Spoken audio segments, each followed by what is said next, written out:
ठीक है। तो टॉपिक का जो नाम है वो है हमारे पास कंज्यूमर इक्विलिब्रियम।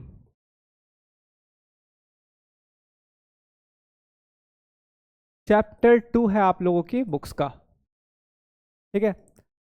इससे पहले कि हम इस टॉपिक पे पहुंचे कि कंज्यूमर इक्विलिब्रियम क्या चीज़ होती है, पहले मुझे इकोनॉमिक्स के बारे में आपको एक बात बतानी है कि इकोनॉमिक्स के अंदर में दो इम्पॉर्टेंट एलिमेंट्स कौन से हैं, दो इम्पॉर्टेंट शख्स कौन से हैं, पर्सन कौन से हैं। देखो, किसी भी इकोनॉमी के अंदर में, इकोनॉमी का मतलब क्या होता है? इकोनॉमी का मतलब होता है एक ऐसी जगह जहाँ पे लोग एक दूसरे के लिए काम कर रहे हो। हम सब एक दूसरे के लिए काम कर रहे हैं, राइट भाई? मैं किसी के लिए काम कर रहा हूँ, कोई मेरे लिए काम कर रहा है। जैसे कि मैंने बताया था आप लोगों को पहले भी कि हमारे घर में बिजली आ रही है, यानी कोई ना कोई इंसान तो काम कर रहा है। हमारे घर में पानी आ रहा है, कोई ना कोई तो इंसान काम कर रहा है ना? इकोनॉमी का मतलब क्या होता है? इकोनॉमी का सिंपल सेंस में मतलब होता है जहाँ पे सब एक दूसरे के लिए काम कर रहे हैं और ये दुनिया चल रही है। ठीक है, क्लियर यहाँ तक की बात?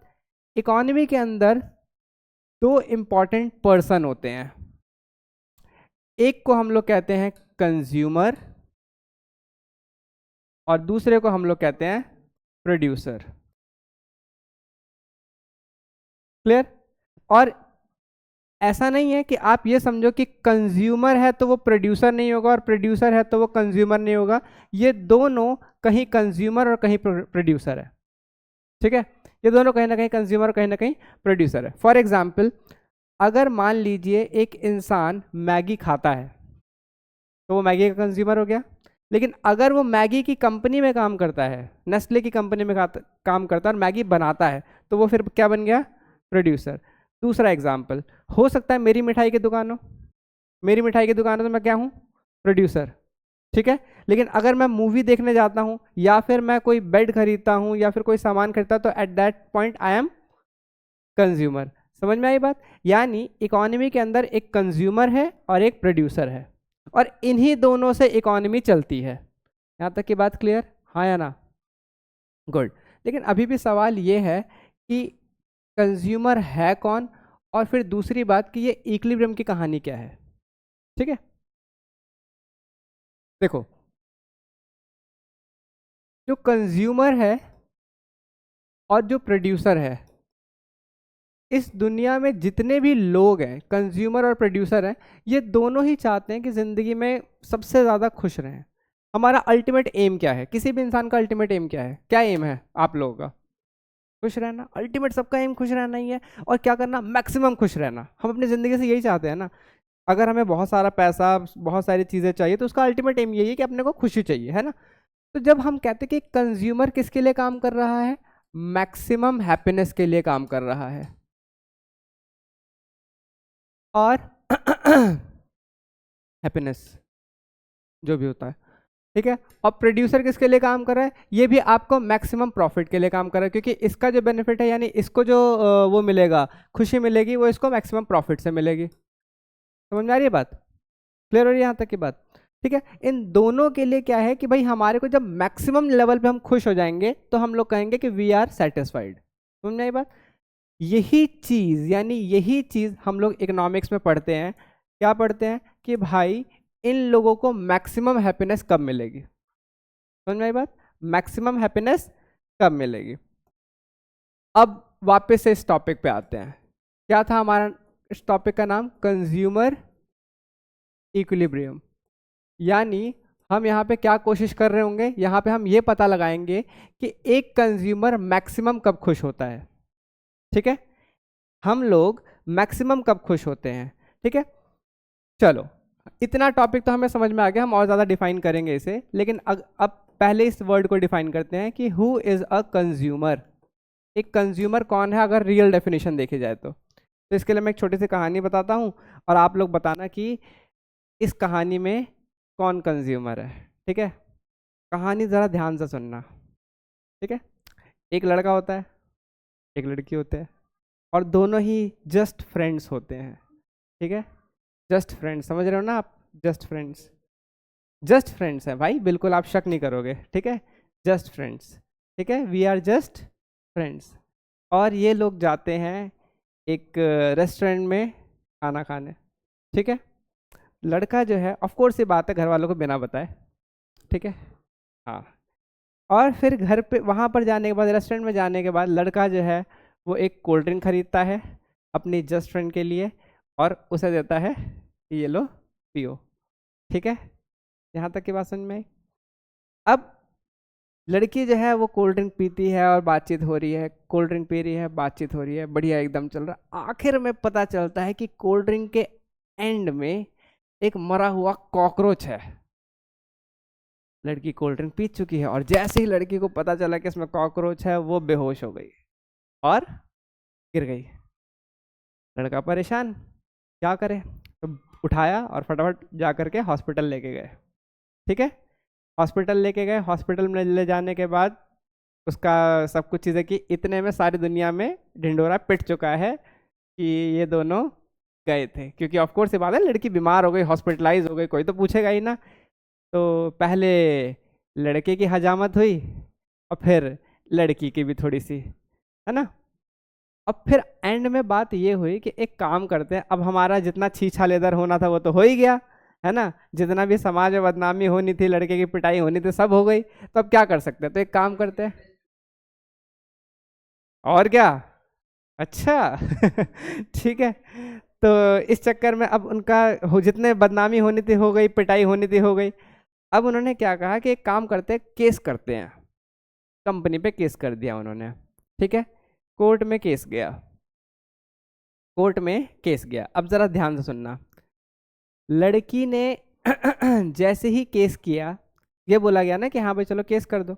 लड़की ने कहा कि मैंने कोल्ड ड्रिंक पी थी और मेरे को पता चला कि इसमें कॉकरोच है और इसकी वजह से मेरी तबीयत खराब हो गई, मुझे क्लेम चाहिए। तो कंपनी ने क्या बोला, कंपनी ने बोला कि आपने तो खरीदा ही नहीं था, आपने तो नहीं खरीदा था, हम तो जानते भी नहीं आपको। कहते हैं अच्छा ये बात है, तो कहते हैं ठीक है।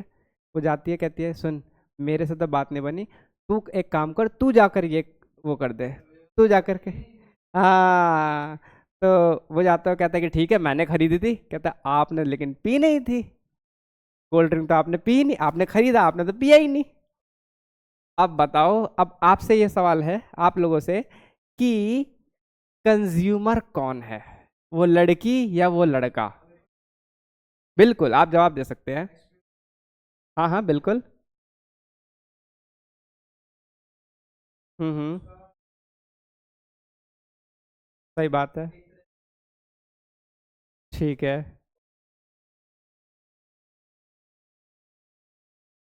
हम्म।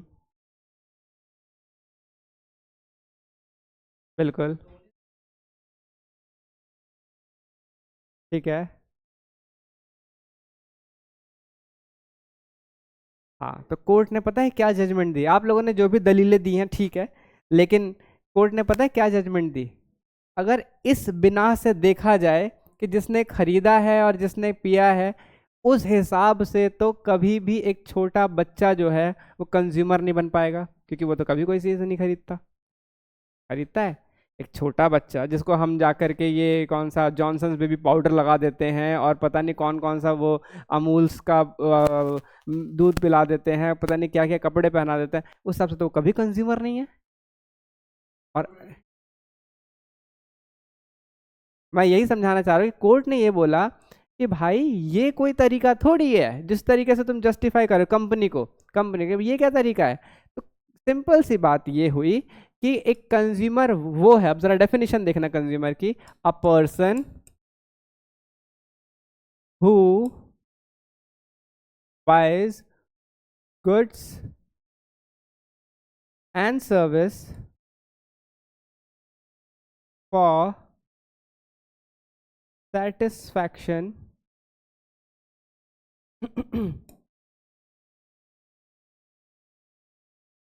satisfaction of his or her want, ठीक है।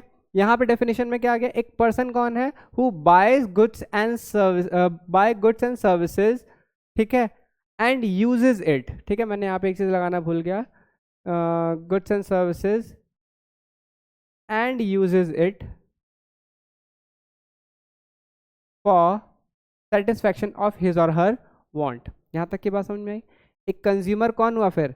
जो सामान खरीदे या फिर यूज करे, या फिर भी, यानी दोनों में से कुछ भी हो सकता है। खरीदने वाला भी कंज्यूमर ही है और यूज करने वाला भी कंज्यूमर ही है, तो दोनों के लिए ऑप्शन एप्लीकेबल है। क्योंकि ऐसे तो मैं बहुत सी चीजें खरीद करके दूसरों के गिफ्ट में दे देता हूँ, ठीक है, तो क्या मैं एक कंज्यूमर नहीं कहलाऊंगा? मैंने ही वो चीज खरीदी थी, अब यूज कोई भी करे, ठीक है, और जो बंदा यूज कर रहा है वो भी क्लेम कर सकता है। सर हम यहाँ पे कंज्यूमर किसे मानेंगे? बेसिकली यहाँ पे जब हम कंज्यूमर कंसिडर कर रहे होंगे तो वो इंसान खुद ही खुद ही बाय करके खुद ही कंज्यूम कर रहा होगा मेजॉरिटी ऑफ द केसेस में, क्योंकि हम दूसरे के बिहाफ पे बात नहीं कर सकते ना, क्या सेटिस्फेक्शन मिले क्या नहीं मिले। यहाँ तक की बात समझ में आई? तो यहाँ पे जो कंज्यूमर होगा वो खुद ही सामान खरीद रहा होगा, खुद ही कंज्यूम कर रहा होगा। तो consumer is a person who buys goods and services and uses it for satisfaction of his want. I hope यहाँ तक की बात समझ में आई होगी। दूसरी मेरी इंपॉर्टेंट बात, क्या आपको अगर कोई चीज़ सेटिस्फाई नहीं करती तो आप उसे खरीदोगे? नहीं खरीदोगे। तो इसका मतलब कंज्यूमर वो है जो गुड्स एंड सर्विसेज को खरीद रहा है, क्योंकि वो गुड्स एंड सर्विसेज से कुछ ना कुछ सेटिस्फेक्शन दे रही होगी। क्लियर यहाँ तक की बात? Consumer word clear? बहुत अच्छे से, गुड। अब अगले वर्ड पे चलते हैं जो कि है हमारे पास इक्विलिब्रियम। इसका क्या मतलब है? देखो जरा मैं एक डिजाइन बना रहा हूं, इसे पहचानो कि ये क्या है, ठीक है, वेरी गुड राजू। यानी एक बैलेंस है। बैलेंस की खास बात क्या है? यहाँ पर आपने कुछ आर्टिकल्स रख दिए और यहाँ पर आपने कुछ वजन रख दिया, ठीक है, तो ये क्या हो जाता है? ये यहाँ पर बैलेंस हो जाता है। मतलब अगर यहाँ पे लेफ्ट और राइट में दोनों में बराबर वजन रखा हुआ है तो ये क्या हो जाएगा? बैलेंस हो जाएगा। इक्विलिब्रियम वर्ड कुछ और नहीं यही है, जहां पर दो ऑपोजिट फोर्सेस बैलेंस हो जाएं इक्विलिब्रियम कहलाता है।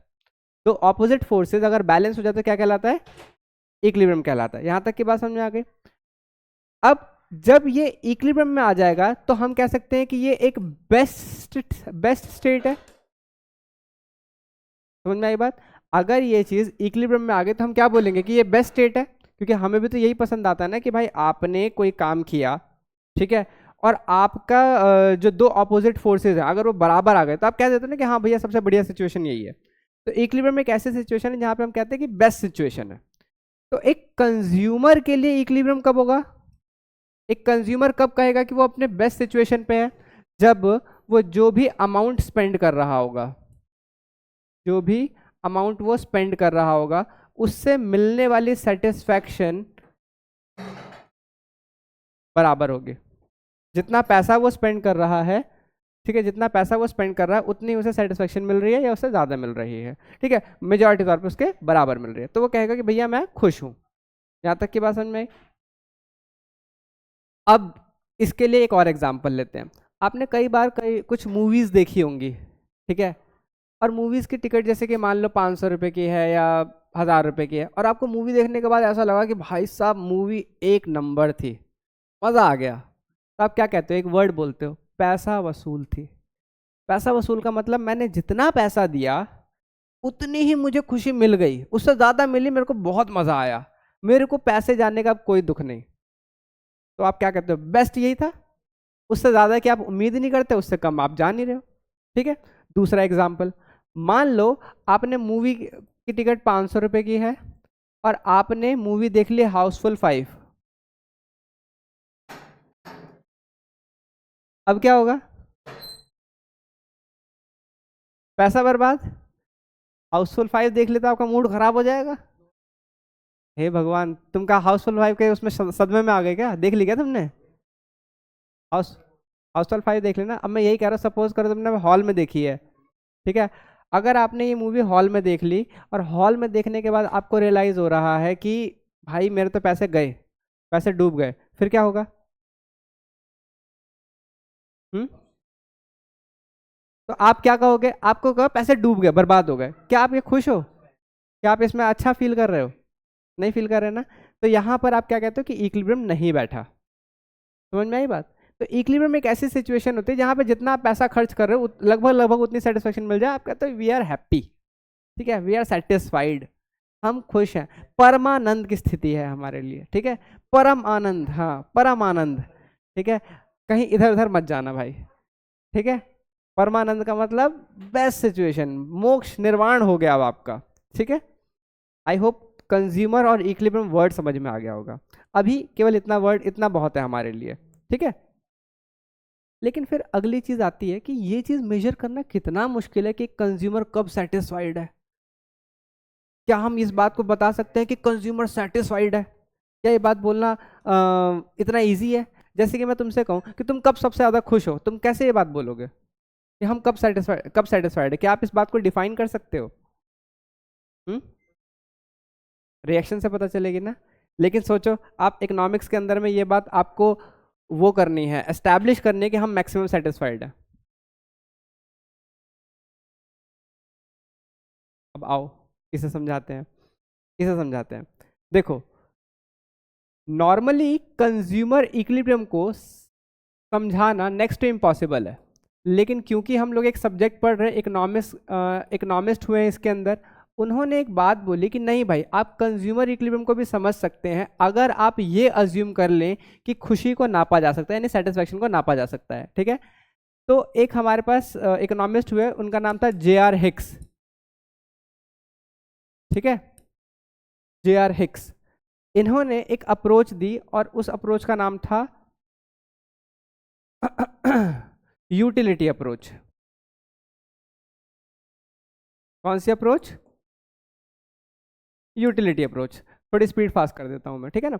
यूटिलिटी अप्रोच, यूटिलिटी अप्रोच का मतलब क्या? उन्होंने कहा कि भाई आप सेटिस्फैक्शन को मेजर कर सकते हो। सेटिस्फैक्शन को क्या कर सकते हो? मेजर कर सकते हो। कैसे मेजर कर सकते हो? In form, in cardinal form. It is a cardinal approach, ठीक है। सेटिस्फैक्शन क्या है? एक कार्डिनल अप्रोच है। कार्डिनल अप्रोच का मतलब आप सेटिस्फैक्शन को नाप सकते हो, खुशी को नाप सकते हो। लेकिन कुछ लोगों ने कहा कि पागल है क्या, सेटिस्फैक्शन कैसे मेजर कर सकते हैं, मुझे कितनी खुशी मिली ये हम कैसे बता सकते हैं? तो इन्होंने कहा कि ठीक है। कुछ और लोग थे, उन्होंने एक और अप्रोच बनाई और उसका नाम था indifference curve approach. Indifference curve approach, हाँ रुको रुको रुको, curve approach, indifference curve approach. तो दो अप्रोचेज है हमारे पास, एक है यूटिलिटी अप्रोच और दूसरी है हमारे पास इंडिफरेंस कर्व अप्रोच। हम लोग केवल और केवल आज यूटिलिटी अप्रोच के बारे में बात करेंगे, इंडिफरेंस कर्व अप्रोच के बारे में बात नहीं करेंगे, ठीक है। यहाँ तक की बात समझ में आई कि हमारे पास कंज्यूमर इक्विलिब्रियम को समझने के लिए कितने अप्रोचेज हैं? दो, एक यूटिलिटी अप्रोच, दूसरा indifference curve approach. Utility approach क्या कहते हैं? सेटिस्फैक्शन को नापा जा सकता है, ठीक है। तो अकॉर्डिंग टू यूटिलिटी अप्रोच, अभी बताता हूँ, according to utility, according to cardinal approach, sorry, according to cardinal approach, utility can be measured in terms of number और यूनिट्स। तो भैया अब आपको एक चीज़ अज्यूम करनी है। क्या अज्यूम करना है? कि आप सेटिस्फैक्शन को नाप सकते हो। अब सवाल फिर से वही आया कि सर आप बात ये कह रहे हो कि सेटिस्फैक्शन को नाप सकते हैं, लेकिन सेटिस्फैक्शन को नापेंगे कैसे? क्या कोई तरीका है सेटिस्फैक्शन को नापने का? हम कैसे, कोई मीटर थोड़ी है। आप मान लो आप वहाँ पे हो, रेगिस्तान में हो, प्यास लग रही है, पानी पी लिया, अब कैसे बताओगे कितनी खुशी है? लेकिन इस अप्रोच के अकॉर्डिंग आपको मानना पड़ेगा कि आप इसे नाप सकते हो। तो फिर सवाल आता है कि नापने के लिए क्या तरीका है? आप इसके लिए एक वर्ड सीखेंगे जिसका नाम है यूटिलिटी। जिसका क्या नाम है? यूटिलिटी। यूटिलिटी क्या कहता है कि जो चीज़ जितना ज़्यादा काम आती है, जो चीज़ जितना ज़्यादा काम आती है उसकी यूटिलिटी उतनी ज़्यादा होती है, उसकी सेटिस्फैक्शन लेवल उतना ज़्यादा होता है, ठीक है। जो चीज़ जितना ज़्यादा आपके काम आती है उसकी यूटिलिटी उतनी ज़्यादा होती है। फॉर एग्जाम्पल आप पानी के हिसाब, पानी को सोचो, आप पानी पी सकते हो, नहा सकते हो, पानी से खाना बना सकते हो, तो पानी कितना ज़्यादा यूज़ होता है, तो पानी का सेटिस्फैक्शन भी क्या होगा? ज़्यादा होगा। यहाँ बात तो समझ में आ रही है। अब इसे एक दूसरे एग्जाम्पल से समझते हैं। तो यूटिलिटी क्या है? यूटिलिटी का मतलब होता है want satisfying power of a commodity, want satisfying power of a commodity is called its utility। किसी भी गुड्स की आपको सेटिस्फाई करने की क्षमता को उसकी यूटिलिटी बोलते हैं, किसी भी गुड्स की। ठीक है, फॉर एग्जांपल आप पानी पीते हो तो पानी से आपको सेटिस्फेक्शन मिलती है, तो इसका मतलब पानी की यूटिलिटी है। आप कोई भी चीज़ यूज़ करते हो जिससे आपको थोड़ी खुशी मिलती है, तो आप क्या कहोगे? उसकी यूटिलिटी है। क्लियर हो गई बात? जिस चीज़ की जितनी ज़्यादा आपको यूटिलिटी मिलेगी इतना ज़्यादा वो आपको सेटिस्फाई करेगी। ठीक है, तो एग्जाम्पल के तौर पे आप रेगिस्तान में हो, बिल्कुल मरने वाली हालत हो रही है, ऐसी भीषण गर्मी हो रही है, एकदम बुरे हाल हो रहे हैं, है ना, कि त्राहिमाम हो रखा है। और ऐसे में जब आपको ऐसा है कि अगर पानी ना मिले और आप मर जाओ, बिल्कुल पानी ना मिले और मर जाओ, और उस समय कोई आपको पानी पिला दे, अंकल जी पानी पिला दीजिए, ठीक है, तो ठीक है, तो मुझे ये बताओ कि उस पॉइंट पे तुम्हें उस पानी से मिलने वाले सेटिस्फेक्शन को कितने नंबर दोगे? जो तुम नंबर दे दो, जो तुम्हारा मन करे। जो मरते समय मिल गया तुम्हें, जो तुम बिल्कुल मरने वाले थे, तुम्हें एक घूंट पानी मिल जाए तो तुम जिंदा हो जाओ, और ना मिले तो मर जाओ, उस समय कोई तुम्हें पानी पिला दे, बताओ उस समय जो पानी पी रहे हो उसे कितनी खुशी में, कितने नंबर्स में? स्पीचलेस। लेकिन फिर भी तो कुछ तो डिफाइन करना पड़ेगा, कुछ नंबर्स बताने पड़ेंगे, कुछ भी नंबर ग्रांट करो उसे। 5 स्टार? 5 स्टार चॉकलेट थोड़ी है, नंबर बताने बेटा। Eyes close. In terms of marks, जैसे होता है ना marks, 10 out of 100 out of infinity, you can't say ना इन्फिनिटी, कुछ नंबर डिफाइन करो, क्योंकि इन्फिनिटी कोई नंबर ही नहीं है। इन्फिनिटी का मतलब होता है कि ऑन गोइंग, तो ऑन गोइंग तो नहीं है, आपको तो कुछ तो मिला ही है, कुछ तो नंबर देने ही पड़ेंगे।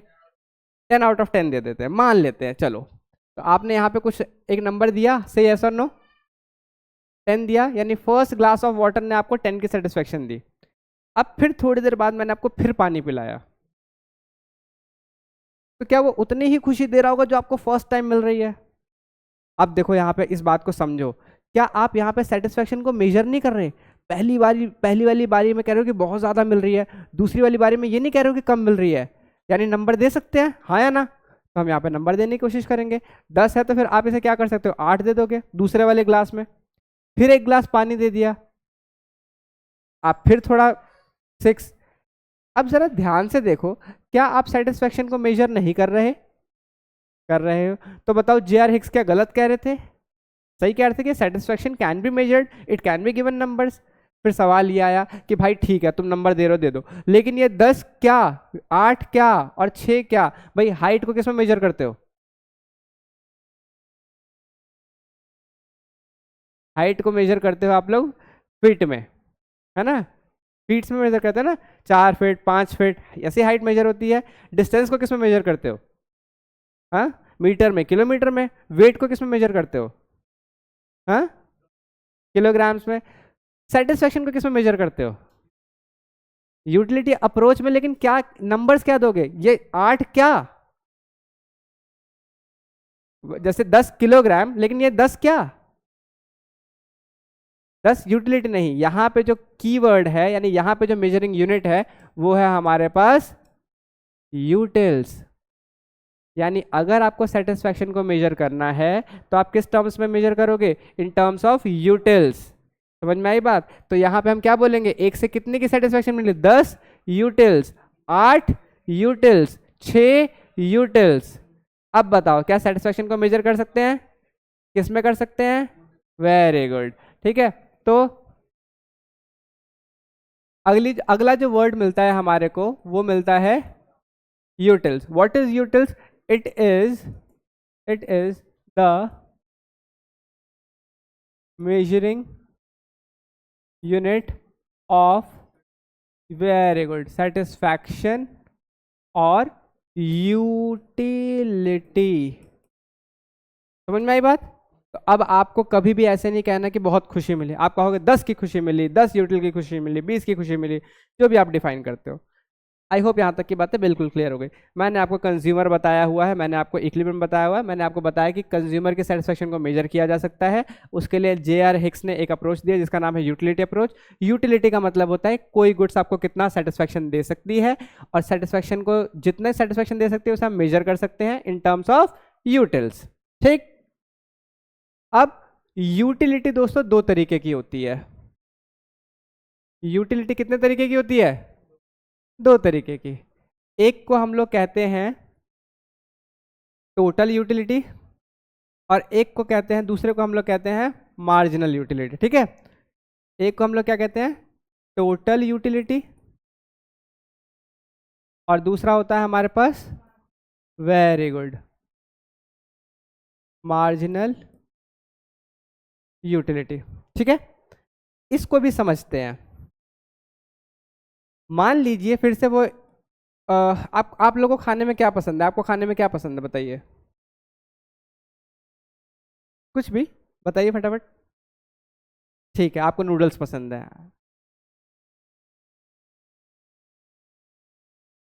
हैं? Paneer?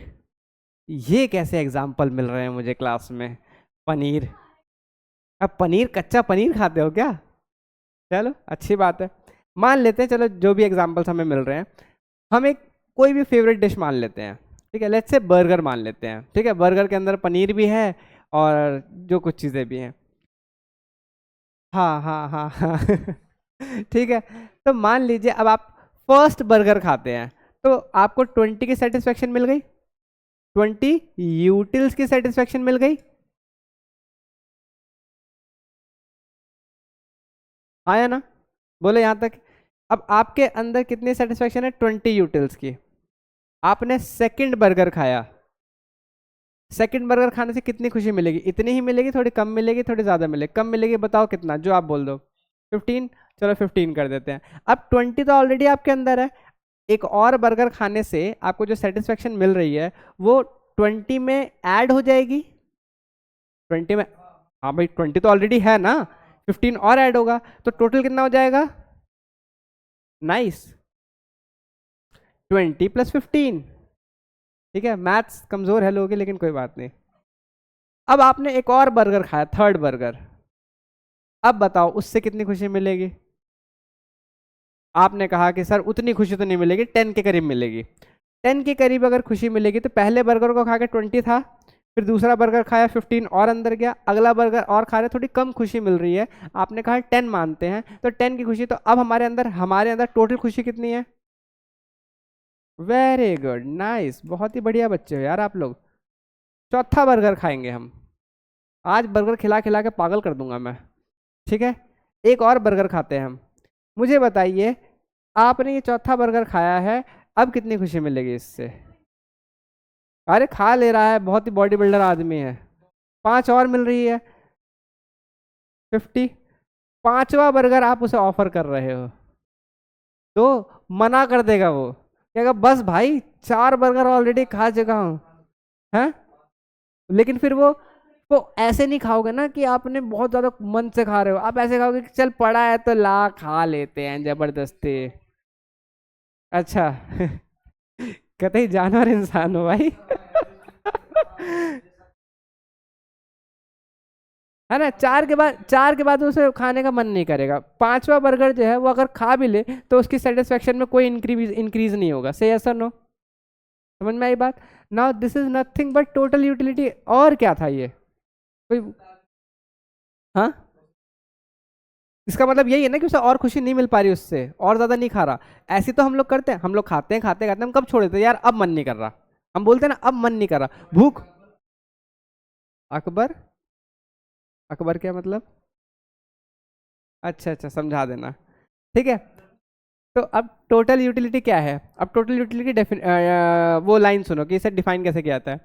It is the total satisfaction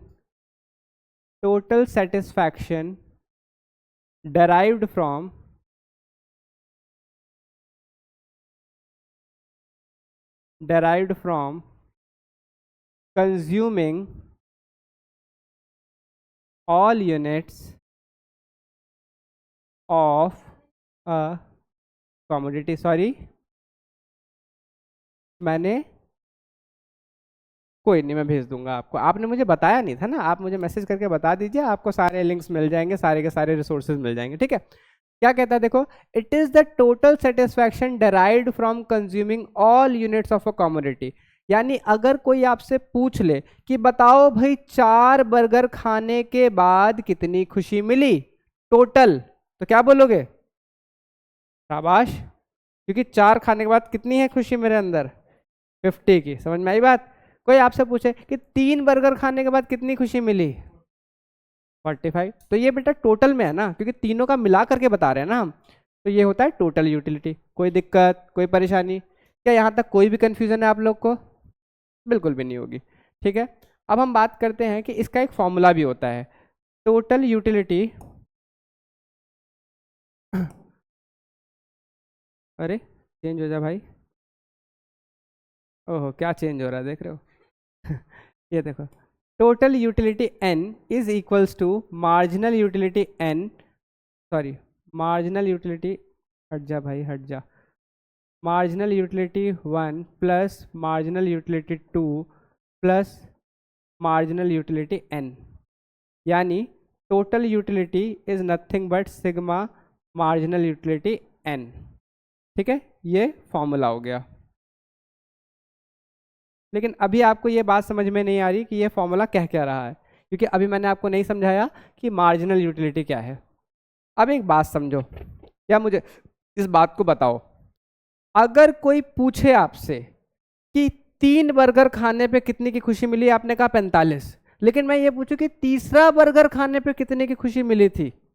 तीसरा बर्गर 10, तो कैसे निकाला आप लोगों ने? क्योंकि आप लोग इस एग्जाम्पल में थे तो आपको पता था कि पहले से मिली 20, दूसरे से मिली 15, तीसरे से मिली 10। हाँ लेकिन अभी है नहीं उस तरीके का, मैं बताऊंगा, ठीक है। अभी उस तरीके का नहीं जिस तरीके का आप सोच रहे हो। इधर बात सुनो, तो मैंने क्या बताया, 3 बर्गर खाने से 45 की सेटिस्फेक्शन मिली।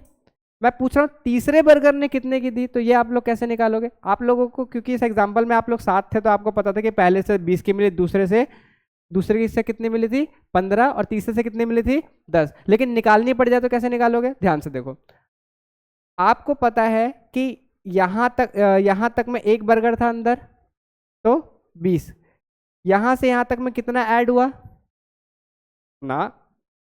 15। Very good.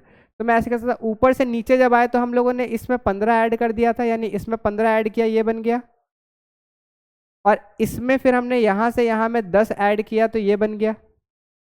अगर मुझे केवल थर्ड यूनिट के बारे में निकालना हो तो क्या मैं इसे ऐसे कर सकता हूं, इस वाले में से ये वाला माइनस कर सकता हूं? तो मुझे थर्ड वाले की सेटिस्फैक्शन निकालनी है, थर्ड वाले की सेटिस्फैक्शन, तो ये मैं ऐसे निकाल सकता हूं, 45 माइनस 35 विच इज 10। बिल्कुल बिल्कुल बिल्कुल बिल्कुल। हाँ, ना ना आप अपनी मर्जी से अज्यूम नहीं करोगे।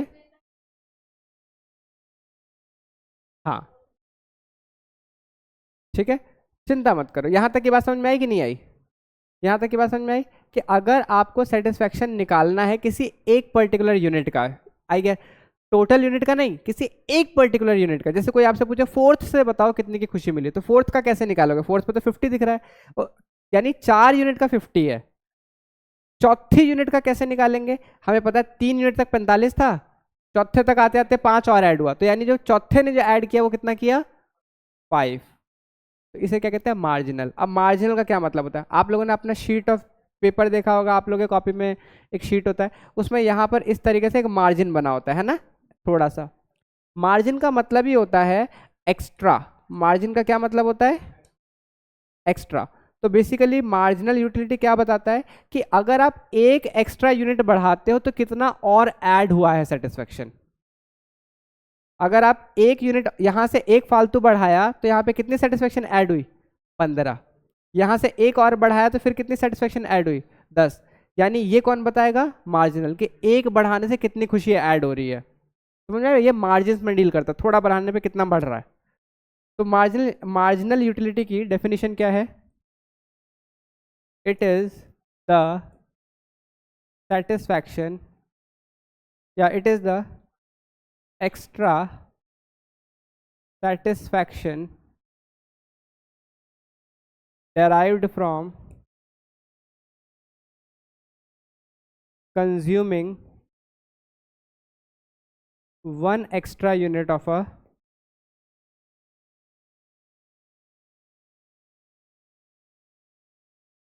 commodity. यहाँ तक की बात समझ में आई? मार्जिनल यूटिलिटी क्या है? It is the extra satisfaction derived from consuming one extra unit of a commodity. एक एक्स्ट्रा खाने से कितना एक्स्ट्रा मिल रहा है वो मार्जिनल यूटिलिटी बताता है. ठीक है, और इसका फॉर्मूला क्या होता है? इसका फॉर्मूला होता है हमारे पास marginal utility is equals to total utility n minus total utility n minus 1. ठीक है, ये होता है इसका फॉर्मूला. तो आओ इस वाली चीज को जरा हम समझते हैं. Hold for a minute.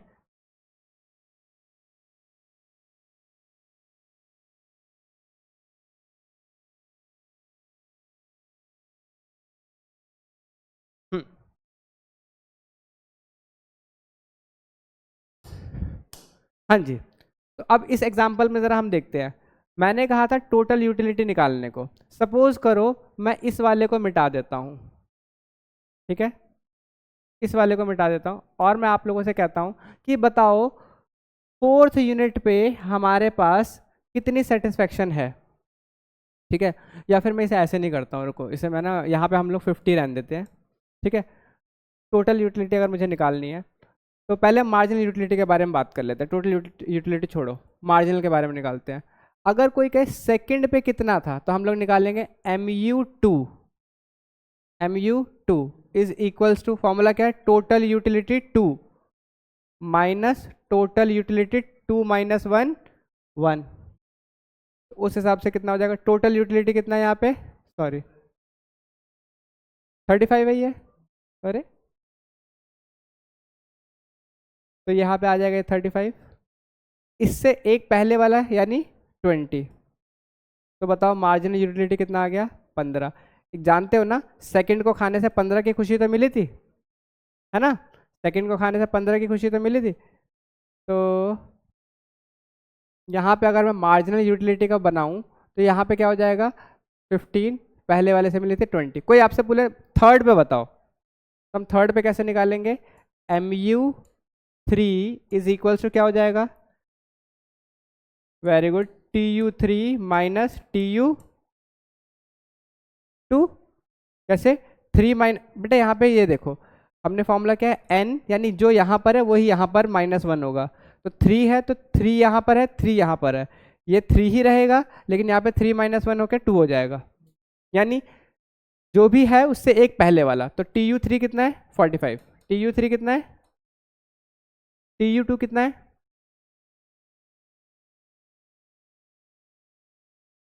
tu2 35 है ना? माइनस करेंगे कितना आ जाएगा? 10. तुम्हें पता है थर्ड यूनिट को कंज्यूम करके कितनी मिल रही थी? अब इस तरीके से mu4 कितना आएगा जल्दी से बताओ. कैसे निकाला होगा? दिस माइनस दिस, यानी 50 माइनस 45 इज इक्वल से कितना आ गया? 5. आई होप ये सारा समझ में आ गया होगा. मार्जिनल यूटिलिटी समझ में आ गया होगा. अब टोटल यूटिलिटी कैसे निकालेंगे? सपोज करो मैं ये मिटा देता हूँ. ठीक है,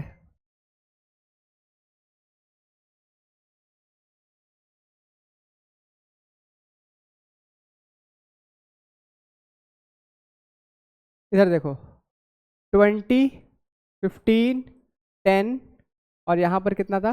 5. ऐसे था ना? अब कोई आपसे पूछे कि बताओ फर्स्ट पे सेटिस्फेक्शन कितनी थी टोटल में? फर्स्ट पे सेटिस्फेक्शन कितनी थी टोटल में? तो कैसे निकालेंगे? फर्स्ट पे आपका 20 ही आ जाएगा, लेकिन सेकंड पे निकालने के लिए देखो यहाँ पे क्या है? tu2. tu2 is equals to क्या है? mu1 plus mu2. जितने mu हैं वो सारे प्लस कर दो. तो mu1 प्लस mu2. mu1 कितना है? 20. mu2 कितना है? 15. इन दोनों को प्लस करेंगे तो कितना बन जाएगा? यही था. अब tu3 कैसे निकलेगा? tu3 कैसे निकलेगा? tu3 कैसे निकलेगा? जल्दी बताओ, जल्दी बताओ. नहीं बेटा, बिल्कुल भी नहीं, ध्यान से देखो, जितने हैं उतने सारे प्लस करने होंगे। तो ऐसे में क्या करना होगा, mu1 plus mu2 plus mu3, यानी ये सारे ही यहाँ तक प्लस करने होंगे।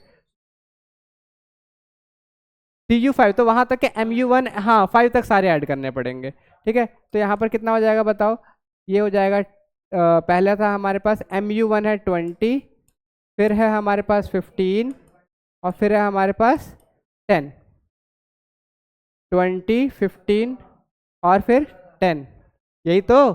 ध्यान से देखो, mu1 mu2 mu3 लिखा हुआ है ना, तो ये कितना हो जाएगा टोटल में 45, यहाँ पे 45 ही था ना। ठीक है, अब लास्ट, लास्ट बताओ।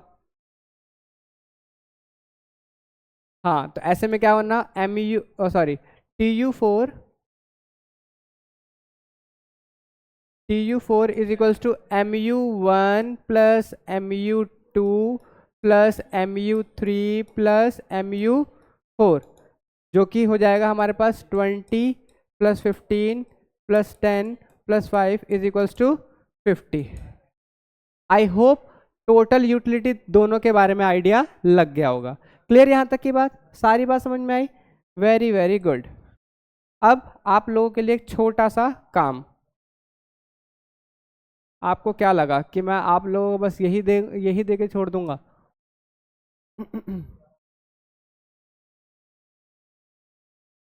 देखो, मैंने ये सारी चीज़ें आपको पढ़ा दी हैं। क्या कंज्यूमर कौन होता है, इक्विलिब्रियम क्या होता है, दो अप्रोच होती है, कार्डिनल एक ऑर्डिनल, एक यानी जो कार्डिनल कौन सी है जो हम अभी पढ़ रहे हैं, ऑर्डिनल कौन सी है जो इंडिफरेंस कर्व वाली अप्रोच है, जो कि हम नेक्स्ट चैप्टर में पढ़ेंगे। कार्डिनल अप्रोच, ऑर्डिनल अप्रोच, ओ हट जाओ भाई। यूटिलिटी हो गया, वो क्या होता है, यूटिलिटी का क्या मतलब होता है, want satisfying power of A commodity is utility. Utils क्या है, जो उसे सेटिस्फाई करने की यूनिट है ना। सेटिस्फेक्शन को मेजर कैसे करते हैं, यूटिल्स में। यूटिल्स कितने टाइप की होती है, total and marginal. Total utility कैसे निकलते हैं, total utility n is equal to sigma marginal utility n, जो कि मैंने भी बता दिया, जहां तक की टोटल यूटिलिटी निकालनी है वहां तक के मार्जिनल यूटिलिटी को ऐड कर दो। हम्म और अब यहाँ पर ये आ गया आपके पास टोटल यूटिलिटी। हाँ, ठीक है। अब आप लोग को यहाँ पर एक एग्जांपल दिख रहा है, ये टोटल यूटिलिटी का एग्जांपल है कि पहला यूज़ किया, कंज्यूम किया तो 10 मिला, दूसरे में कितना मिला, 10 प्लस 8 18 हो गया बेटा, 10 प्लस 8 18 हो गया। तीसरे वाले में किया तो हमारे पास 18 में और कितना ऐड हो गया, 6 ऐड हो गया। ठीक है ना। फिर मार्जिनल यूटिलिटी का ये हम लोगों ने एग्जांपल डिस्कस कर लिया था, तो देखो उसने क्लियर कर दिया, पहले को खाया तो 10 की सेटिस्फेक्शन, दूसरे को खाया तो उसमें 8 और ऐड हो गया। ठीक है, तो दूसरे को खाया तो 8 और ऐड हो गया, पहले को खाया तो 10 मिला ही था, दूसरे को खाया तो 8 और ऐड हो गया, कितना हो गया 18। तीसरे को खाया तो 6, उससे खाने से कितना मिला, 6 मिला, टोटल में कितना हो गया, 18 पहले ही था अंदर, 24 हो गया। चौथे को खाया तो कितने की खुशी मिली, 4 की और मिल गई, टोटल में कितनी हो गई 28, and so on so fourth. समझ में आई बात? अब हमारे पास आता है इसका ग्राफ, इसका टोटल यूटिलिटी का और मार्जिनल यूटिलिटी का, इसका ग्राफ आता है। ठीक है, तो ये हमारी आज की क्लास का ये, नहीं अभी टॉपिक कर सकते हैं हम लोग, रुक जाओ, अरे अभी है, अभी तो ये वाला टॉपिक बहुत प्यार से हो जाएगा।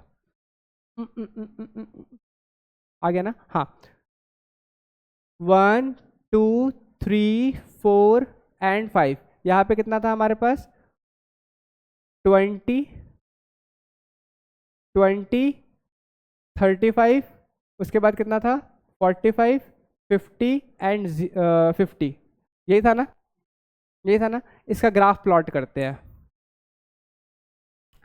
इस क्या, हाँ जी, ठीक है, इसका ग्राफ प्लॉट करते हैं। तो नीचे हमेशा याद रखना क्वांटिटी आती है, नीचे हमेशा क्या आती है, और यहाँ पर क्या आएगा जो बच गया, टोटल यूटिलिटी।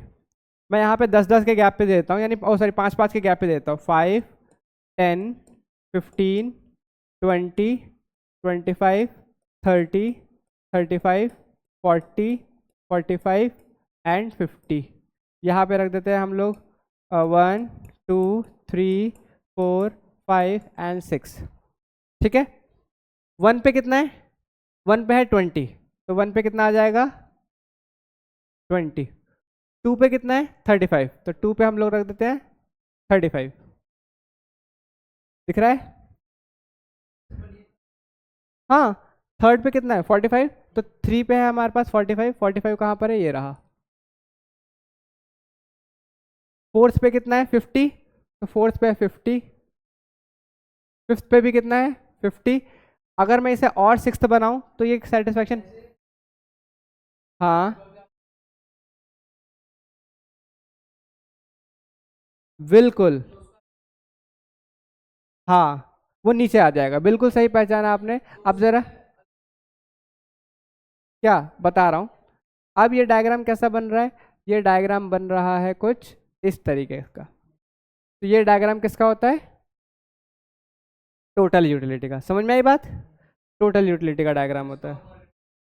हाँ, अब हम बात करते हैं सेम एग्जांपल के अंदर में एमयू का। ठीक है, बहुत कम, ना के बराबर। ठीक है, अब यहाँ पे फिर से हम बात करते हैं, क्वांटिटी दिख रही है तुम्हें, नहीं दिख रही?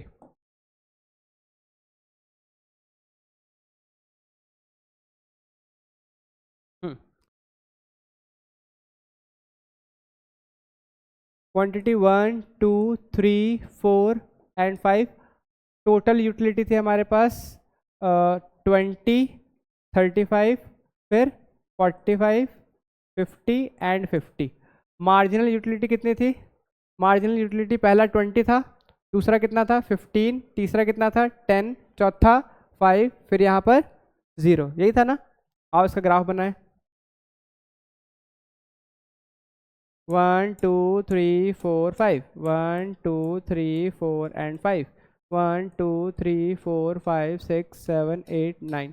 ठीक है, 5 5 का गैप देते हैं यहाँ पे भी, 5 10 15 20 25 30 35 40, यहाँ पे 1 2 3। फर्स्ट पे कितना है दोस्तों 20, तो फर्स्ट पे 20, सेकंड पे कितना है 15, तो सेकंड पे 15, थर्ड पे कितना है 10, फोर्थ पे कितना है हमारे पास 5। पॉइंट टू बी नोटेड कि इन सबको अब हमें मिलाना है।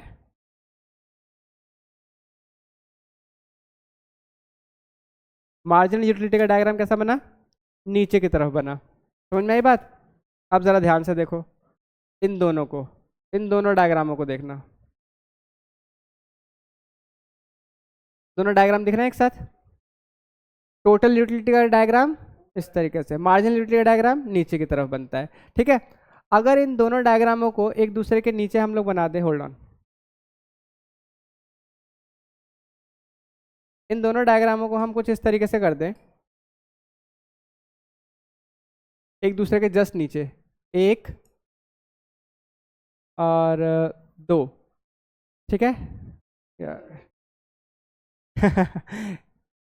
मजनू भाई की पेंटिंग है ये। ठीक है, तो ये मार्जिनल यूटिलिटी का डायग्राम होता है। अब आपके पास पेपर में एक चीज़ और आ जाती है कि इनके बीच में कोई रिलेशन पूछ ले कि बताओ भाई total utility and marginal utility के बीच में क्या रिलेशन है। तो आपको क्या करना है, 3 लाइनें ड्रॉ करनी है। कितनी लाइनें ड्रॉ करनी है, 3। पहला,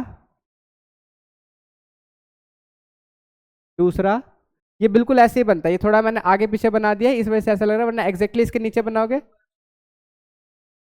क्या ये लाइनें कैसे ड्रॉ करनी है?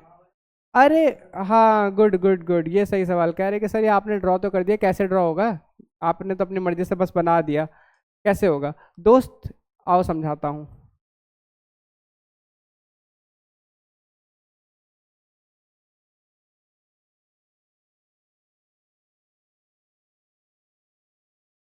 मैंने ये जो 3 डायग्राम बनाए हैं, सॉरी 3 लाइनें बनाई हैं, ये हाइपोथेटिकली सोच के बनाई है कि इसमें 3 जगह कौन कौन से जहाँ पे चेंजेस आ रहे हैं।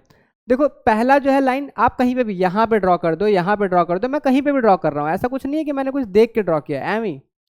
फिर दूसरा मुझे पता है कि यहाँ पे चेंज आ रहा है क्योंकि तुम देख रहे हो ये टप सबसे टॉप पर है, तो जब तुम देखोगे यहाँ पे सबसे टॉप पर है तो ये यहाँ पर इस जगह पर होगा क्योंकि यहाँ पे भी चेंज है, यहाँ फिर यहाँ फिर यहाँ, और यहाँ पे जब ये नीचे गिर रहा है तो फिर मैंने एक और बना दिया। अब समझ में आया कि मैंने कोई ऐसे कब ड्रॉ करना है कि बताओ टोटल यूटिलिटी और मार्जिनल यूटिलिटी में क्या रिलेशन है एक दूसरे से। भाई एक पर्सन किसी से रिलेटेड होगा तो उसी के तरीके से बिहेव करेगा ना। बस वही बताना है, वही बताना है। क्या? अगर जरूरी नहीं कि आपको नंबर ड्रॉ करने हो, जरूरी नहीं है, आप ऐसे बना करके भी कर सकते हो। बिल्कुल बिल्कुल।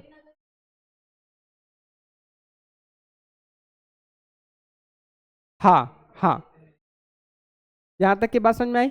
अब जरा आओ इसके बीच में हम जरा समझते हैं कि टी यू और एम यू में क्या रिलेशन है। सबसे पहली बात, जरा यहाँ पे देखो, टी यू की उड़ान भरी हुई है, लेकिन यहाँ एम यू कहाँ जा रहा है? नीचे। क्या मतलब है इसका? कि जब टी यू बढ़ रहा है, लेकिन देखो दो तरीके से बढ़ना होता है, एक होता है ऐसे बढ़ना, एक होता है ऐसे बढ़ना। इन दोनों में स्पीड कहाँ ज़्यादा होगी?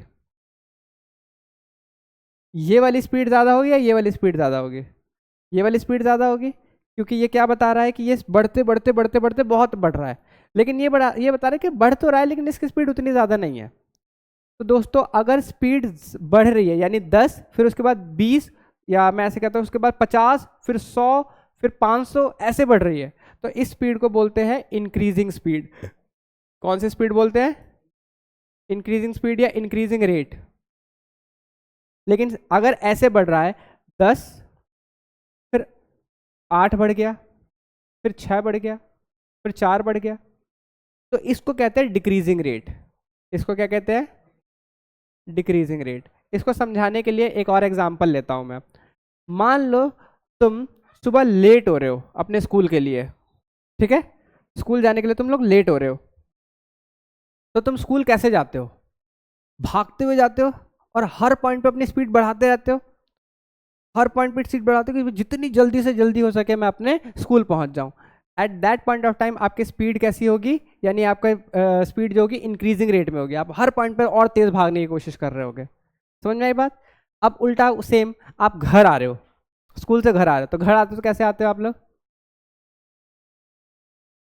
यहाँ रुक गए, वहां रुक गए, घर तो आ रहे हो, लेकिन स्कूल से निकलते समय आपकी स्पीड बहुत तेज थी, फिर धीरे धीरे आपकी स्पीड क्या होती रही? कम होती रही। समझ में आई बात? स्पीड तब भी है, लेकिन आपकी स्पीड अब कैसे बढ़ रही है? स्लो स्पीड से। तो इसे क्या बोलते हैं? Decreasing rate. समझ में आई बात? क्लियर हो गई बात? अब यहाँ पर भी देखो, अगर हम यहाँ पर देखें तो ये 10, यहाँ 20 है, 20 से 40 नहीं हो रहा, 40 से 60 नहीं हो रहा, 60 से 80 नहीं हो रहा, 20 से बढ़ रहा है, फिर 15 से बढ़ रहा है, फिर 10 से बढ़ रहा है, फिर 5 से बढ़ रहा है, फिर 0, फिर बढ़ ही नहीं रहा। यही तो हो रहा है। देखो यहाँ पे 20 है, 20 के बाद 15 से बढ़ा, फिर 10 से बढ़ा। समझ में? तो यहाँ पे जो रेट है वो कैसा है? डिक्रीजिंग है, इंक्रीजिंग है? Very good. हाँ हाँ, डिक्रीजिंग रेट है। कैसा रेट है? डिक्रीजिंग रेट है। आई होप यहाँ तक की बात समझ में आई होगी। तो यहाँ पे लिखेंगे when T U is decreasing, when T U sorry when T U is increasing at decreasing rate, mu is falling। जब tu बढ़ रहा है लेकिन रेट कैसा है इसका? डिक्रीजिंग, mu क्या कर रहा है? फॉल कर रहा है, mu गिर रहा है ना? आया ना? दूसरा, tu यहां पर कहां पर है? मैक्सिमम पे, टॉप पर है। जरा इसमें tu में मैक्सिमम वैल्यू बताओ। 50, यही मैक्सिमम वैल्यू है ना भाई? मैक्सिमम वैल्यू इस tu में 50 तो है। mu कहां पर पड़ा हुआ है? 0 पे। तो व्हेन, दूसरी बात, when tu is maximum, when tu is maximum, mu is at 0। जब tu अपने मैक्सिमम पे होगा, mu कहां पर होगा? दो बात समझ में आई? पक्का? Very good. तीसरी बात, जब tu ही गिरने लग जाए तो mu और कहां चला जाएगा? और नीचे चला जाएगा, नेगेटिव में चला जाएगा। तो when tu इज फॉलिंग, अब तक tu फॉल नहीं कर रहा था, यहाँ पे इंक्रीज कर रहा था, यहाँ पे मैक्सिमम पे था, यहाँ पे अब वो क्या हो जाएगा? when tu is decreasing, mu is negative, mu is negative. I hope बात समझ में आई होगी, और आई होप इतनी कहानी सारी की सारी समझ में आ गई होगी। तो अब हम लोग नेक्स्ट क्लास के अंदर जो पढ़ेंगे वो पढ़ेंगे law of diminishing marginal utility. एक और लॉ पढ़ाएंगे हम, बहुत ही आसान, बहुत ही ईजी, हाँ बहुत आसानी से। ठीक है, तो this was all for today. ठीक है, इसे एंड करते हैं सेशन को।